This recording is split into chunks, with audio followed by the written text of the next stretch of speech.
vayan, pues, ¿no? Claro. Jesús no nos mandó a ser simpatizantes, sino a ser discípulos. El discipulado tiene un precio, ¿no? Entonces, bueno, este es un tema muy amplio para hablar sobre cómo está la iglesia y tiene un poco que ver porque la pregunta del tema que he mandado para ¿sabes? ¿Cómo movilizamos a nuestra gente? ¿Cómo logramos motivarlos? ¿Cómo hacemos que la gente cambie? ¿Cómo hacemos que la gente mejore? ¿Cómo hacemos que la gente se mueva? Nuestra gente, ¿no? Entonces, como dije, el enfoque es ciencia corroborado por la Biblia, porque es el enfoque que me han pedido, ¿no? No es Biblia corroborado por la ciencia, sino más ciencia corroborado por la Biblia. Entonces, vamos partiendo de este texto que está acá, que todos ustedes conocen, el famoso texto de Romanos 12:2, que dice: no conforméis a este siglo, sino transformados. Esa es metamorfosis. ¿Cómo nos transformamos? Por medio de 20 días en el monte en ayuno y oración. ¿Amén? No estoy diciendo que no hay que ir al monte a ayunar y orar, pero mire lo que está diciendo Pablo. ¿Cómo se transforma una persona?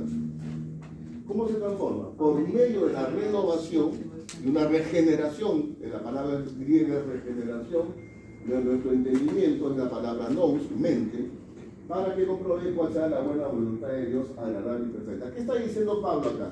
Que tú no puedes ser transformado como una persona diferente si primero no hay una renovación, una regeneración ¿de qué? De la mente. De tu mente, de tus pensamientos, de tus creencias, de tus ideas. El cambio empieza en el cerebro. Porque todo lo que usted hace y todo lo que usted es está en su cerebro. Sí. Usted se cepilla los dientes porque tiene un programa cerebral que le dice cómo cepillarse los dientes. Usted habla porque tiene unos programas cerebrales en su cerebro que le dicen cómo debe hablar. Usted reacciona, grita, pelea, insulta porque tiene programas cerebrales. Todo está en su cerebro. El cerebro es la base de operaciones de todo lo que usted hace o deja de hacer. Entonces, ¿qué pasa? ¿Cómo se va formando cualquier actividad, acción, hábito, incluso vicios? Por ejemplo, cepillarse los dientes. Usted no nació cepillándose los dientes, tuvo que aprender. ¿Cómo aprendió? Información en su cerebro. Una neurona le mandó la información a otra neurona. Mira, se agarra el cepillo con la mano izquierda. Agarra la crema dental con la mano derecha. Te cepilla de arriba abajo. Después echas agua en tu boca y botas el agua. Entonces comienzas a hacer la misma acción. Las neuronas empiezan a mandar información una y otra vez. Esto se llama un circuito neuronal. A otro le llaman sinapsis también, ¿no? Sí. Neuronal. Una sinapsis. Se produce una sinapsis, neurona le manda información a otra, entonces esto queda literalmente registrado en su cerebro. Son como ranuras que se hacen en el cerebro. Entonces, después de haberlo hecho suficiente número de veces, usted ya no piensa. ¿Con qué mano agarro el cepillo? ¿Y con qué mano echo la crema dental? ¿Cómo es? Usted ya no tiene que pensar. Mire, vamos a hacer una cosa. Deje su lapicero ahí. Póngase de pie. Póngase de pie, ¿no? Póngase de pie. Buenos días. Póngase de pie. Mano derecha adelante con el puño así. ¿Ya? Mano derecha, puño adelante, ¿ok? Mano derecha, puño adelante, ¿ok? A ver, muéstreme el dedo índice. Muéstreme el dedo índice, ¿ok? Muéstreme el dedo índice. Muéstreme el dedo índice. Este es el pulgar. Se van dando cuenta ustedes. Por la gran mayoría me mostró el dedo pulgar. Sí. Bueno, algunos ya están entrenados. Sí. La gran mayoría me ha hecho el dedo, después han dado cuenta. ¿Qué están haciendo? ¿Por qué si yo le dije el dedo índice, usted me mostró el dedo pulgar? Porque lo vimos a usted. O sea, hay dos factores. Uno, usted ya está programado mentalmente porque tiene la imagen en su cerebro, circuitos neuronales que le dicen que si uno está con la mano así, lo más natural es poner el dedo pulgar. Es lo más normal, porque eso está grabado en su cerebro. Y otro que usted me está viendo a mí y está imitando. Entonces, pero en conclusión, ¿qué está pasando? Nosotros actuamos en automático la El 99.9% de lo que hacemos es automático. Usted le grita a su esposa en automático, usted reniega con sus hijos en automático, usted le grita al chofer de bus en automático, usted se deprime en automático, usted se desanima en automático. Todo es inconsciente, son circuitos neuronales que en algún momento fueron grabados en su cerebro. Se formaron las sinapsis de alguna forma, repetitivamente, y una vez que ya está grabado en el cerebro es automático. ¿Cómo aprendió usted a manejar? Pensando cada movimiento, ¿verdad? Piso el embrague con el pie izquierdo, para adelante en primera, aprieto acelerador, suelto embrague, entonces ahora otra vez, aprieto el embrague, pie izquierdo, segunda para atrás. Todos los movimientos usted lo iba pensando, ¿verdad? Entonces, ¿qué estaba haciendo usted? Formando una sinapsis o un circuito neuronal, ¿no? Va pie izquierdo, embrague, pie derecho, acelerador, para adelante en primera, para adelante, para atrás segunda. Una y otra vez, una y otra vez. Se formó el circuito neuronal, ahora usted maneja, está conversando con su vecino, está hablando por teléfono. Es automático. Tengo ahí en la iglesia un hermano que ha sido bien borracho de incrédulo, es taxista, y me dice, pastor, no entiendo, me dice. Me metió unas borracheras, 3, 4 de la mañana, pero me subía a mi carro y regresaba y llegaba a mi casa manejando. No sé cómo manejaba. Y mire lo que me dice, yo estaba inconsciente, pastor. Yo estaba inconsciente, pero llegaba a mi casa. Porque está grabado de tal manera que es imposible que eso se vaya, ¿no? Así Entonces, ¿cómo manejó? En automático. Consciente no manejó, no. Manejó inconscientemente. O sea, ¿qué manejó? Su inconsciente. Así es. Ya tenía grabado el programa de cómo se maneja, él conscientemente está privado, está muerto, pero inconscientemente el cerebro dirigió el carro. O sea, el cerebro es una maravilla también, porque esto puede ser usado para bien o para mal. Sí. Porque si este circuito neuronal es de fumar un cigarro, Sí. y se formó el circuito neuronal por la repetición una y otra vez, ese circuito ya está ahí grabado, entonces uno ya fuma. Pastor, perdón, pero por ejemplo en la PNL enseñan cómo romper algunos ese tipo de circuito, ¿no es cierto? Sí, hay forma, Sí. hay forma. Pero justamente la clave está acá. O sea, el cambio empieza en el cerebro.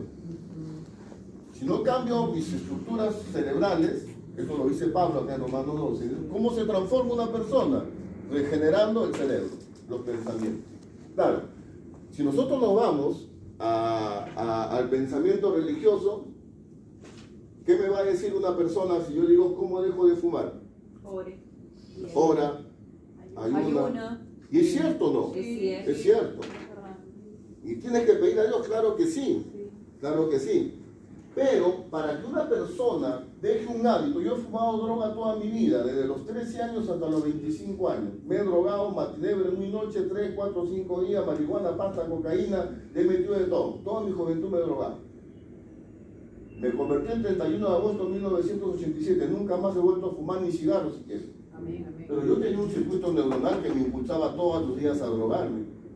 Para que yo haya dejado de drogarme, ¿qué ha tenido que pasar? Dios ha tenido que hacer un milagro de desmontar este circuito neuronal, quitarle fuerza y formar otro. Y eso sí solo puede hacerlo Dios. Eso milagroso es como, por ejemplo, porque usted, por ejemplo, usted se podría curar de un cáncer de dos formas.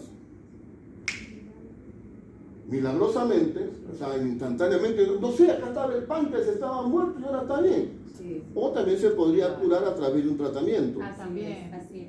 Ambos, Dios está obrando, gracias a Dios. Pero digamos que lo natural no quita lo sobrenatural. Sí, pues. Ni lo sobrenatural quita lo natural. Es que además, pastor, el trato de Dios para cada uno es para cada uno. Es personal. Así es. Ujú. O sea, Dios sabe cómo tiene que tratar o cómo vas a pasar tú por una situación por cuanto Él necesita que pases cierta situación desierta. Claro, No se puede, el problema en la iglesia es que trata de meter todo en métodos. claro. El método para sanar, el método para el milagro, el método para la liberación, el método para...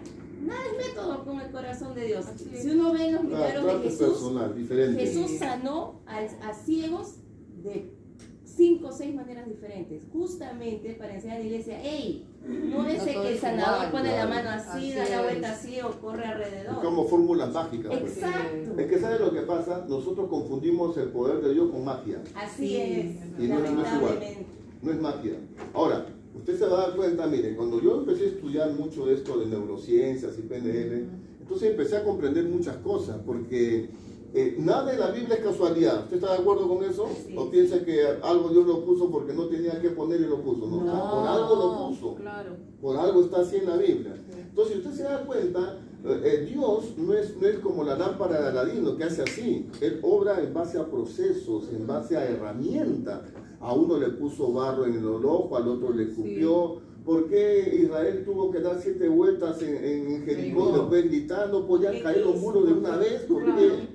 ¿Por qué tuvo que usar otros medios? O sea, hay principios también que Dios pone. Es un milagro igual. Exacto. Igual es un A milagro. ver, demos 7 vueltas acá Claro. alrededor, no se cae. Pero Dios está actuando en forma, digamos, usando leyes que nosotros quizás no conocemos. Ahora conocemos algunas.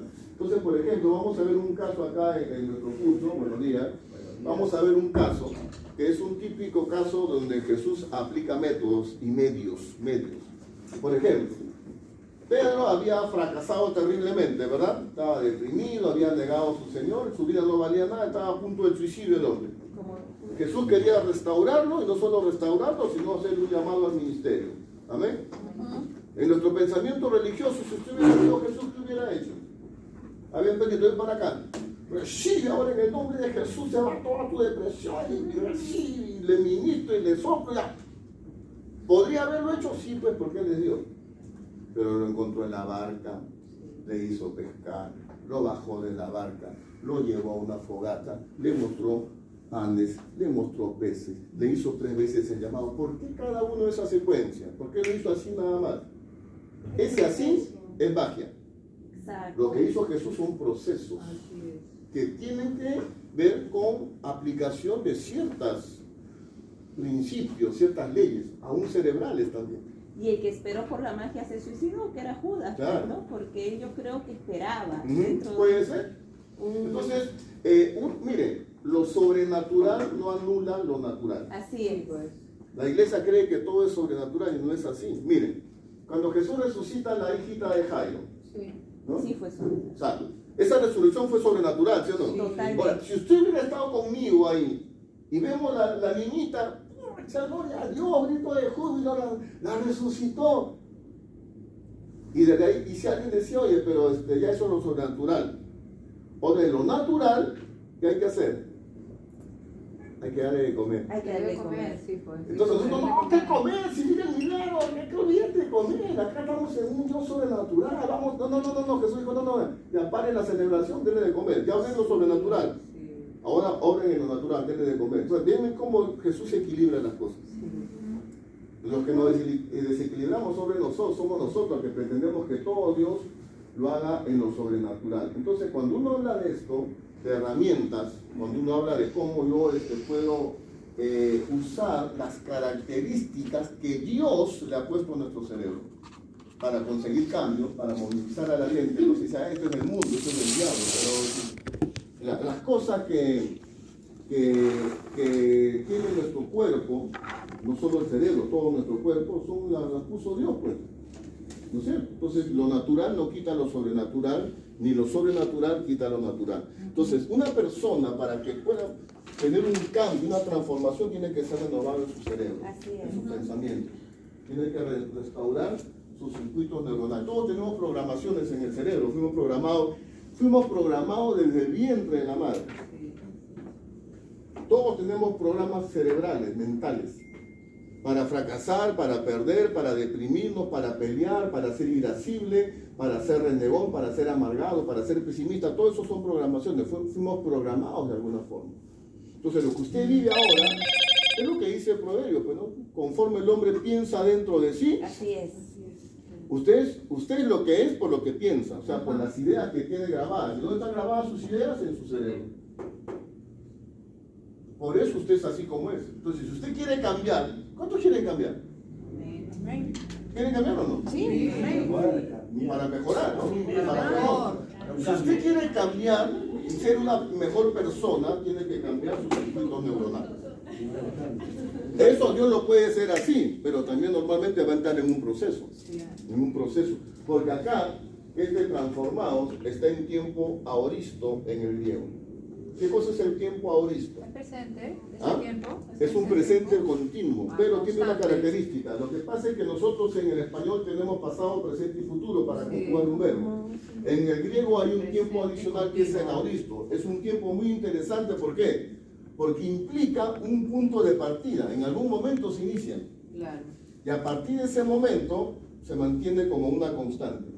Es un presente continuo, pero con punto de inicio. ¿Y qué está ahí, pues, no? Ese es el tiempo aoristo. Claro.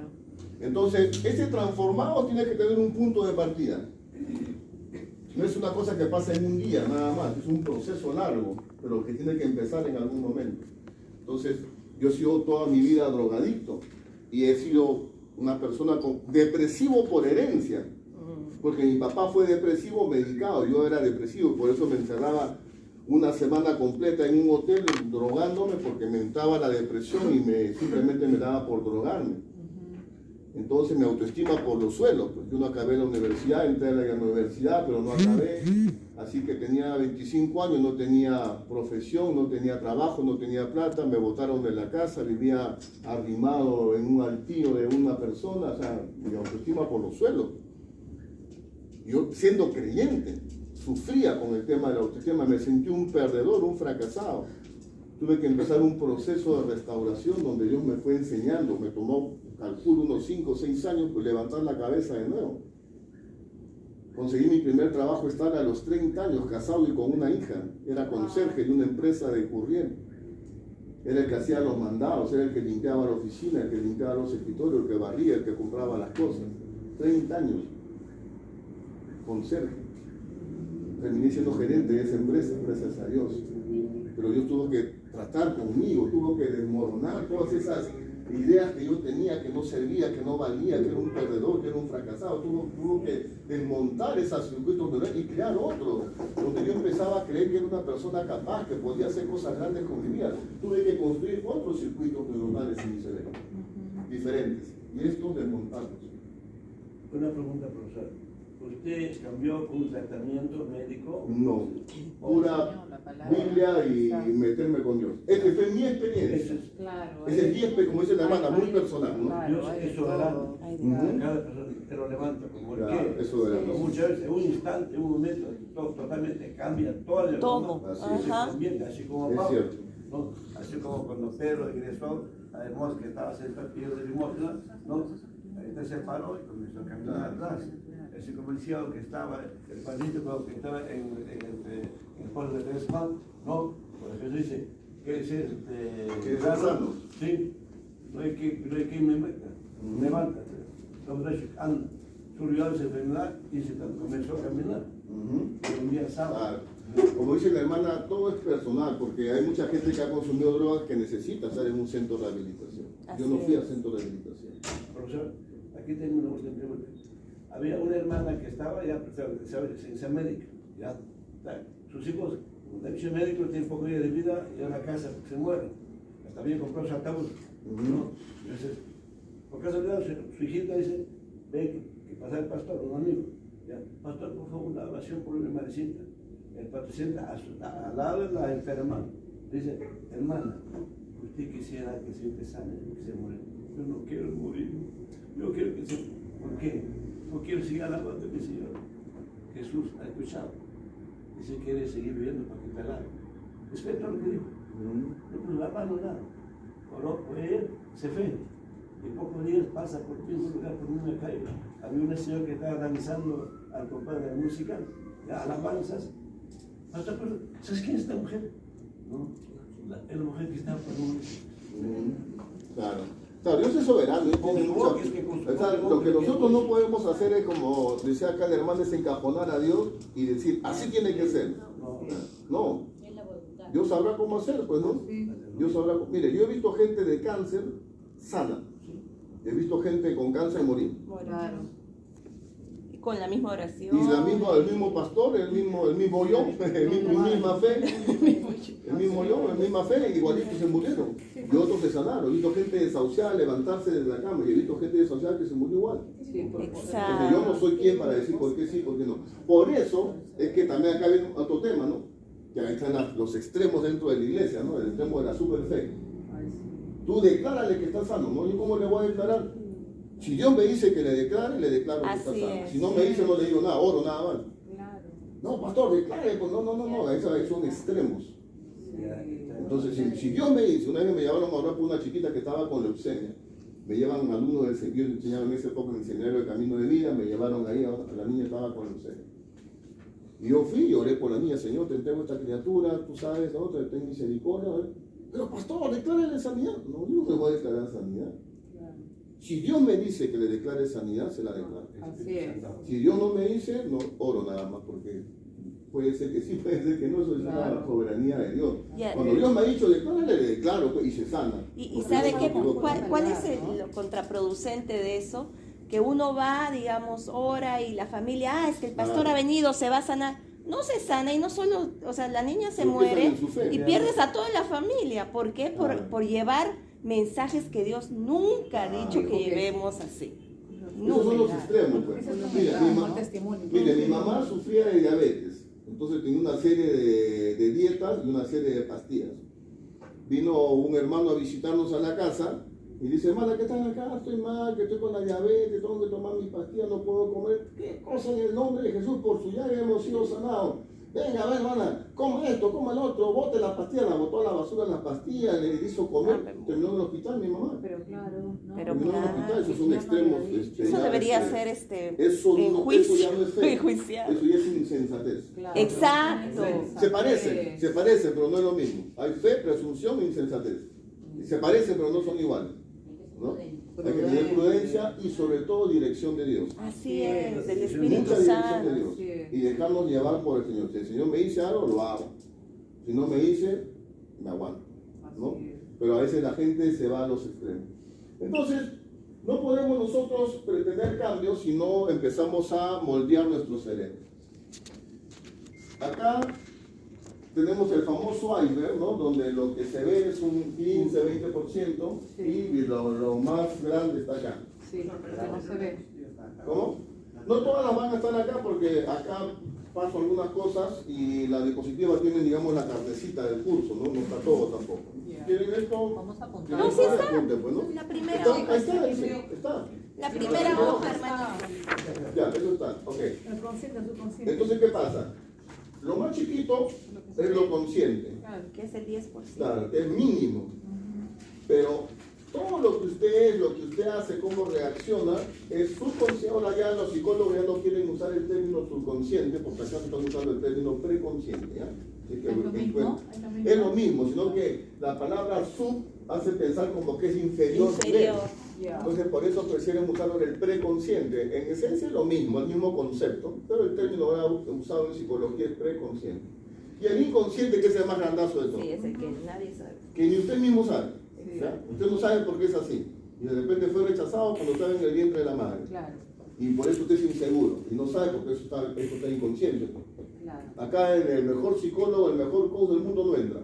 Claro. Acá el único que entra es el Espíritu Santo. Así es. No estamos Así es. limitados, ¿no? Acá sí, el Espíritu Santo te puede. Yo he visto casos de. Tengo un ministerio, gracias a Dios, que Dios me dio de sanidad el alma muy fuerte. He visto casos donde la gente ha recordado cosas de muy pequeñitos que no se recuerdan conscientemente, porque el Espíritu Santo le mostró. Esto es. Porque eso, ¿qué dice la Biblia? Porque el Espíritu todo lo escudriña. Sí. Todo. Aún lo más profundo del hombre. ¿Qué cosa es lo más profundo del hombre? Eso. Su inconsciente. Es lo más profundo del ser humano, solo el Espíritu Santo. Hay que tener cuidado con técnicas, como dije, de excesos de la ciencia, por ejemplo, que quieren entrar a través de la hipnosis. A través de la hipnosis quieren entrar acá. Es peligrosísimo. Una vez que la voluntad está bloqueada, pueden entrar cualquier espíritu. Así que esto yo no lo recomiendo, ¿no? Pero el Espíritu Santo puede hacerlo. Entonces, si nosotros queremos cambios, ¿dónde tenemos que trabajar? Debajo del mar. Sí. Tenemos que, entonces, este es un tema amplísimo, ¿ya? Los 2 sábados nos van a quedar cortos. Pero hay cosas tan chiquititas que usted no se da cuenta y no sabe, y que son la causa de muchos de los problemas que tenemos. Miren, me llamó una pareja, acá los italianos, unos hermanos italianos. Él era un empresario cristiano de mucho éxito, un hombre de Dios, bien lindo, y tenía mucho problema con su hija mayor. Siempre estaban peleando, había una relación muy tóxica, muy agresiva entre los dos, papá y hija.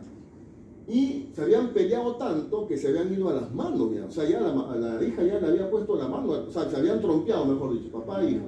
Una cosa se salió de control, me llamaron para hacer la consejería. Entonces yo hablo con él primero y le digo, pero ¿qué pasa? No sé, sábalo, yo le he dado todo a mi hijita, la quiero tanto, le paso tiempo con ella, me la llevo de viaje, pero ¿cuál es la raíz? Tiene que haber una raíz. Entonces, conversando en lo natural, tratando de sacar toda la información como coach y como pastor.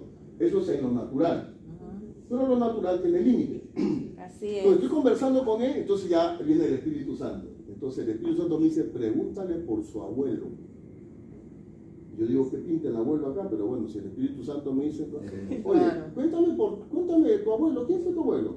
Bueno, mi abuelo fue italiano. Pues.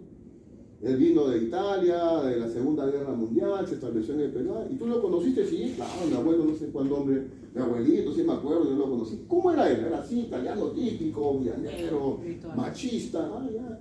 ¿Recuerdas alguna frase de tu abuelo que te recuerdes, algo que él decía constantemente? Bueno, mi abuelo siempre decía esto: el primer hijo de nuestra familia tiene que ser hombre, para no perder nuestro apellido italiano. Interesante. ¿Y qué fue su primer hijo? Mujer, mi tía, no sé cuánta. ¿Cómo se llevó tu abuelo con tu tía? No, pésimo, la botó de la casa también. Interesante. Por acá ya había algo, ¿no? Ya uno empieza a oler, ¿no? Entonces ahora cuéntame de tu papá. ¿Tu papá decía lo mismo? No, mi papá decía lo mismo. Pues el primer hijo tiene que ser hombre por el apellido. ¿Qué fue? Mujer, mira. ¿Y cómo se llevaban? Perro y gato. Ahí la cosa comenzaba a ponerse tensa. ¿Y tú qué decías? En esa época no había ecografías. ¿Qué sentiste cuando nació mujer? Salí del cuarto, golpeé mi frente contra la pared y dije, maldita sea. ¿Qué? Maldita Ay, no. Claro, la hija no lo escuchó, era una bebita recién nacida, pero mire cómo es en el mundo espiritual. Estaba maldiciendo a su hija. Estaba maldiciendo a su hija. Entonces le dije, acá está el tema. ¿Qué hago? Me dice, llámala, pídele perdón acá, cuéntale. No, ¿cómo le voy a contar? Dile, ¿quieres sanarlo? Sí, la verdad. Dile y pídele perdón. La mandó a llamar, ahí en mi delante, le contó esto. Le pidió perdón, se abrazaron, lloraron, santo remedio. ¡Wow! Santo remedio. Así es. Entonces, esto de acá es solo el Espíritu Santo. Pero cuando no pides perdón. Esto de acá es solo el Espíritu Santo. ¿Entiendes? Entonces, pero acá está la raíz de la gran parte de nuestro problema. Pues mire, ya la neurociencia. Nosotros tenemos algo que se llama el sistema límbico. ¿No? El sistema límbico es el que regula nuestras emociones, es nuestro cerebro emocional. Ahí está por separar. Entonces, ¿qué pasa? Las neurociencias, un segundito, las neurociencias comprueban, miren, el sistema límbico en el cerebro de un feto empieza a formarse desde la 5ª semana de gestación. Así es. O sea, al principio es una de las primeras cosas que comienza a formarse. Por lo tanto, si el sistema límbico es lo que regula nuestras emociones y se empieza a formar desde la 5ª semana, desde la 5ª semana ya el niño recibe emociones, positivas o negativas, que lo van marcando. Desde la 5ª, prácticamente al inicio de la gestación. Entonces, muchos de los problemas emocionales que tenemos vienen de esa etapa. Por eso el rechazo y todo. Por eso, por ejemplo, sale embarazada y no quería salir embarazada. Ya el bebito ya percibió el rechazo. Ya percibió el rechazo, aunque no se lo dijo, percibió. Otro tema de las neurociencias, miren. El área cerebral que se activa con el dolor, cuando usted siente dolor, todo dolor de pie, de uña, de cabeza, hay un área en el cerebro que es la que regula el dolor. El área del cerebro que se activa con el dolor es exactamente la misma área cerebral que se activa con el rechazo. Por lo tanto, lo más doloroso para el ser humano es el rechazo. Porque es la misma área del cerebro que se activa. Igual como que la misma área del cerebro que se activa con el cambio es la misma área del cerebro que se activa con el miedo. Por eso el cambio da miedo. Porque es la misma área cerebral. ¿Entiendes? Entonces, el niño ya percibe. Y eso no lo recuerda. ¿Quién recuerda? ¿Usted recuerda cuando estaba en el vientre de su madre? No, pero Conscientemente no. pero el Espíritu Pero Santo puede inconscientemente. mostrarlo. Sí. El Sí. cerebro no olvida nada, todo lo archiva, todo. Lo más mínimo, todo el cerebro lo guarda. Entonces, pero inconscientemente. Profesor, Sí. es verdad que el niño en vez de su madre escucha lo que le Claro que sí. habla. Claro que Claro sí. que Lo rechaza también. Todo. Bien. Siente. Por eso es importante hablarle al niño cuando una mujer está embarazada, ya desde el vientre de la madre, empezar a... Mire, ¿cómo funciona? Esto es increíble, ¿eh? Esto es tremendo, ¿ya? Hay una parejita en la iglesia, cuando alguien está embarazado, yo lo primero que hago es orar por la panza, ¿no? Y Muy bendecir bien. al niño en el vientre Muy de su bien. madre. Mucho mejor. Yo le digo, yo soy tu pastor, te bendigo en el nombre de Jesús, mi hijo. Entonces, estaba embarazada, nació la bebita, la fui a ver, estaba recién nacidita, escuchó mi voz, Y entré, ¿Lo ves? ¿no? Y muchacho, ¿qué tal? Está chiquita el niño. O sea, reconoció mi voz. es cierto. Claro, es cierto. Tiene que ver tan ¿no? comprobado. Reconoce, porque ya el cerebro es una máquina espectacular, ¿no? Pero antes que de avanzar, usted me iba a preguntar algo, si no, no podía cortar así. Sí, profesor, lo que usted dice del inconsciente es cierto. Yo cuando salí embarazada de mi tercer hijo, yo no lo quería tener. Yo lo rechazaba. Hasta el casi cuarto mes, yo no quería, no estaba preparada. Pero fue un médico que me dijo, puede ser varón, porque yo ya tenía 2 mujeres. Y al recorrer el tiempo, ¿no? Mi hijo ha percibido ese rechazo, porque mi hijo se apegaba a su padre y no a mí. Y yo después con el tiempo yo quería estar con mi hijo, pero siempre. Hasta que pasó lo que usted dice, ¿no? El inconsciente rechazaba también. Tuve que, cuando más o menos tenía 20, ha pasado muchos años, ¿no? Que sí, dediqué la vida, me moría por mi hijo, pero no era lo mismo, ¿no? 23 años, algo así, yo le he pedido perdón a mi hijo, como debe ser, porque no sabía yo misma el error que había cometido, ¿no? 23, 24, y ha pasado años para que mi hijo, como dice, vuelva a nacer, y ya somos madre e hija como debe ser, madre e hija como debe ser. Claro.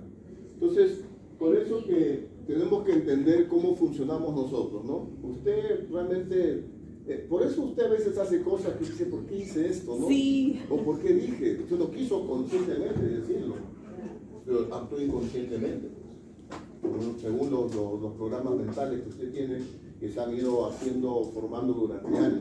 Entonces, ¿cómo funcionan estos circuitos neuronales? Vamos a suponer que esto sea un campo, un pasto, un campo, ¿no? De verde. Entonces, si yo todos los días paso por un mismo sendero, ida y vuelta, todos los días paso por ahí, ¿qué va a pasar? Va a estar ahí. Se va marcado. Se va a marcar un camino, Sí. o sea, se va pelando, entonces se formó un circuito neuronal. Así es su cerebro. Usted repite esto es muy interesante, Sí. usted repite una acción Convierte en un ave. o repite un pensamiento, igualito se marca su cerebro, como que hubiera sido una acción. Por eso es importante, lo vamos a ver ahora, la importancia del pensamiento, porque el cerebro se forman circuitos neuronales por lo que usted hace o por lo que usted piensa, exactamente igual.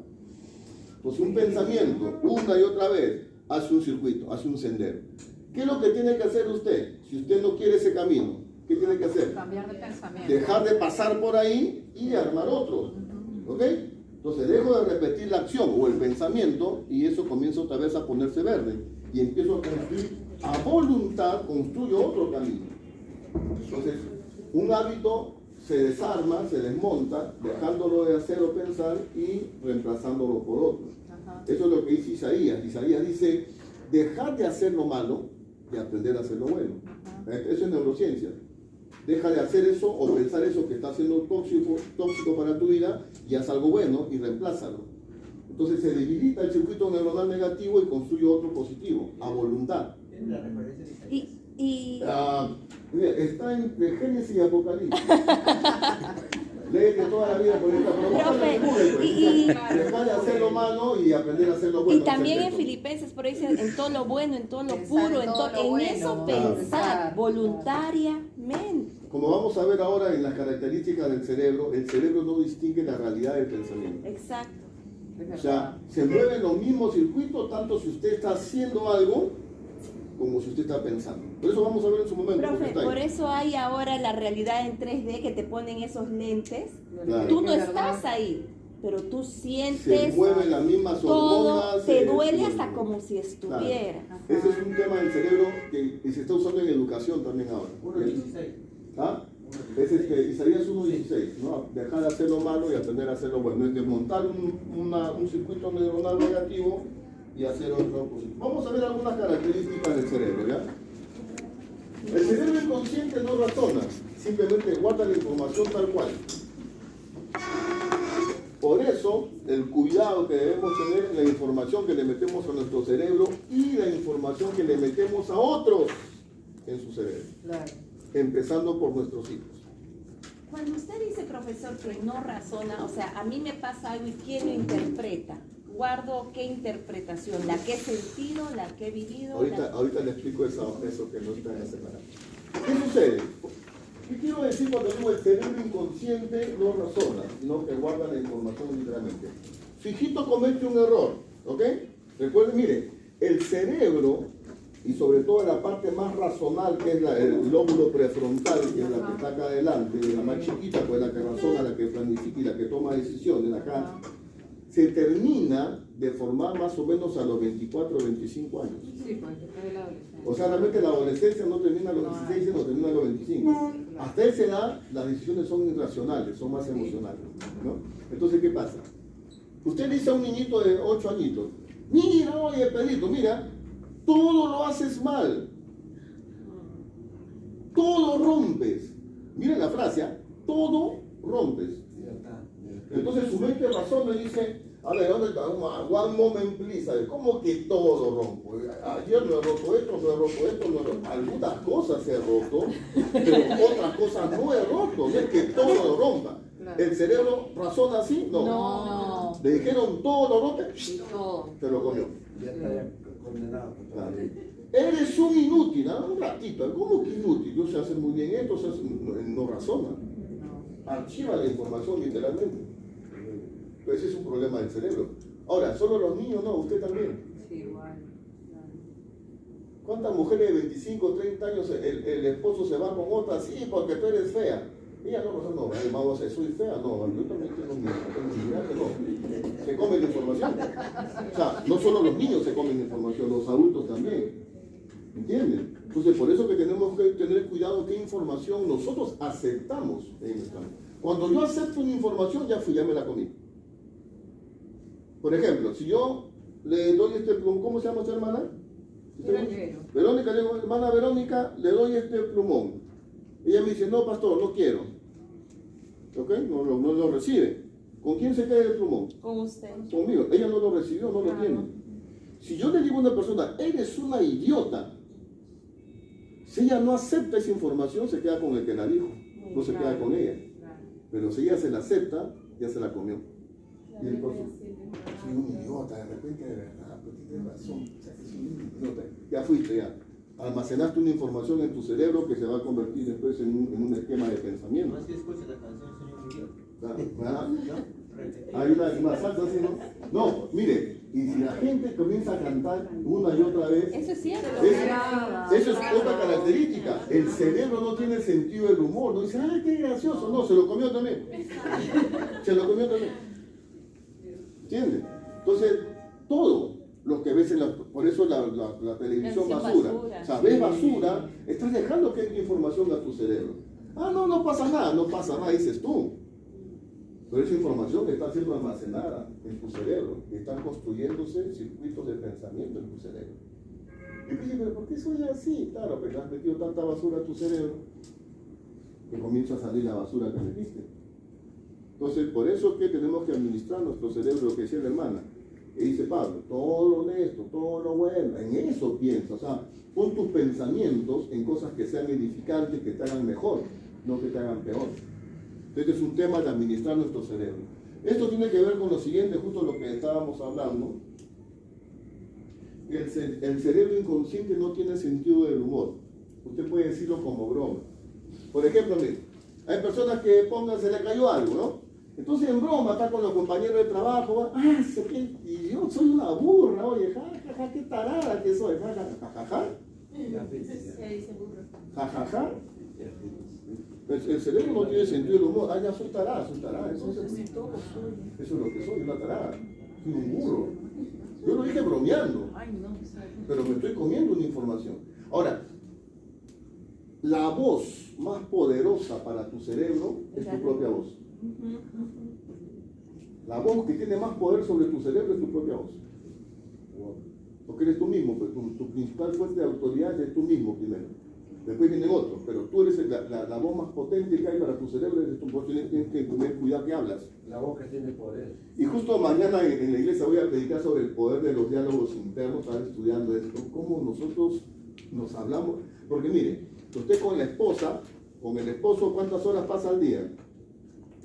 4 horas, 3 horas. Con los hijos, 3 horas, 4 horas. En el trabajo, 8 horas. Con usted pasa 24 horas.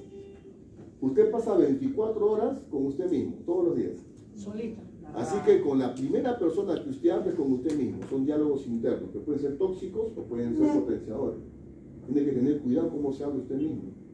Y hay versículos bíblicos, ¿no? Que justo es el tema que voy a explicar mañana, diálogos internos, cómo nos hablamos mal. Sí. Me desanimo yo mismo. O sea, tengo un diálogo interno ante una situación, pucha, que todo está mal, seguro que me va a salir mal, es una desgracia. Yo mismo me estoy desanimando a mí mismo. Sí. Ajá. Cuando el diálogo interno es al revés. Exacto. David dice, ¿por qué te abates, alma mía? ¿Por qué te turbas dentro de mí? Alaba a Dios. Aún voy a esperar en él. Él se está animando a sí mismo. Es un diálogo interno positivo. Nosotros dialogamos negativo con nosotros. Sí, todo está mal. Entonces nosotros mismos nos desanimamos. Poder, ¿por qué? Porque la voz más potente para tu cerebro es tu propia voz. Sí.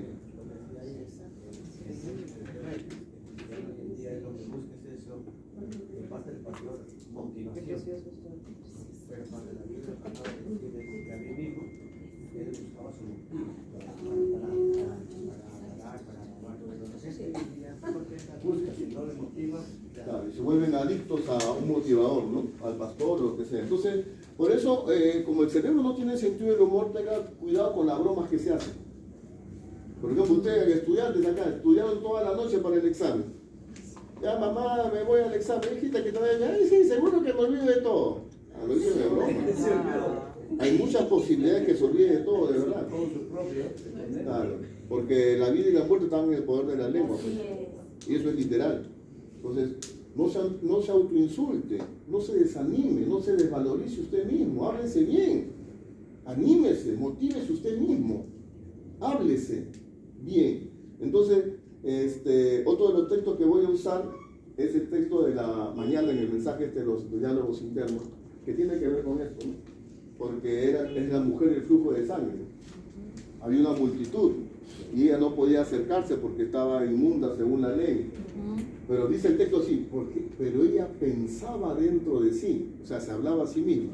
Si tan solo tocar el borde de su manto, voy a ser sana. Ella se estaba animando, no te detengas, vamos para adelante, hay mucha gente, pero tienes que tocarlo, porque si tú tocas, vas a ser sana, así que no te desanimes, no pares y métete, no importa que te miren mal, no importa, rompe todo y toca ese manto, porque tocando ese manto vas a ser sana. Ella se hablaba a sí misma. Sí. Porque así dice el texto, ¿no? Sí. Decía para sí. Entonces, ¿cómo se habla usted? Ni en broma se insulten. Ni en broma diga cosas malas de usted. Soy una burra, soy una tonta, todo lo hago mal. No, ¿por qué? Háblese bien. Porque su cerebro no tiene sentido del humor. Si usted dice algo, se lo va a creer. Así que qué importante es que comenzamos a administrar bien cómo le metemos información a nuestro cerebro, ¿no? Muy bien.